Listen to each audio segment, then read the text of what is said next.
This is one of the most sophisticated features that HubSpot has released in the past year, and it's making your HubSpot much more context-aware, much more proactive than it was before, and you definitely should know about it. I'm talking, of course, about buyer intent. HubSpot's buyer intent app is a useful addition to the CRM. It gives you intelligence about companies visiting your site, even if they remain anonymous and do not fill any of your forms. It gives you, in addition, third-party signals like funding or research trends and other types of signals that together combine into giving you clues into which of your companies is warmer than others, which should inform your go-to-market motions with regards to those segments. Thing is that buyer intent works best when it's properly configured to your situation, to your unique business circumstances.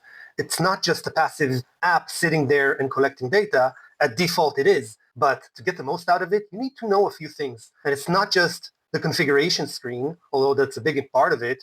You need to know where in HubSpot to configure your TAM, your markets, your individual market segments, like you see here, your ICP, all of these, your target markets, all of these are configurations that sit in various places in HubSpot that are not entirely obvious, but together they combine into making the buyer intent app a lot more useful than its vanilla version is. And it doesn't end there, because the real question is, once you get those signals, how do you operationalize them? How do you activate them? What treatment protocols do you activate?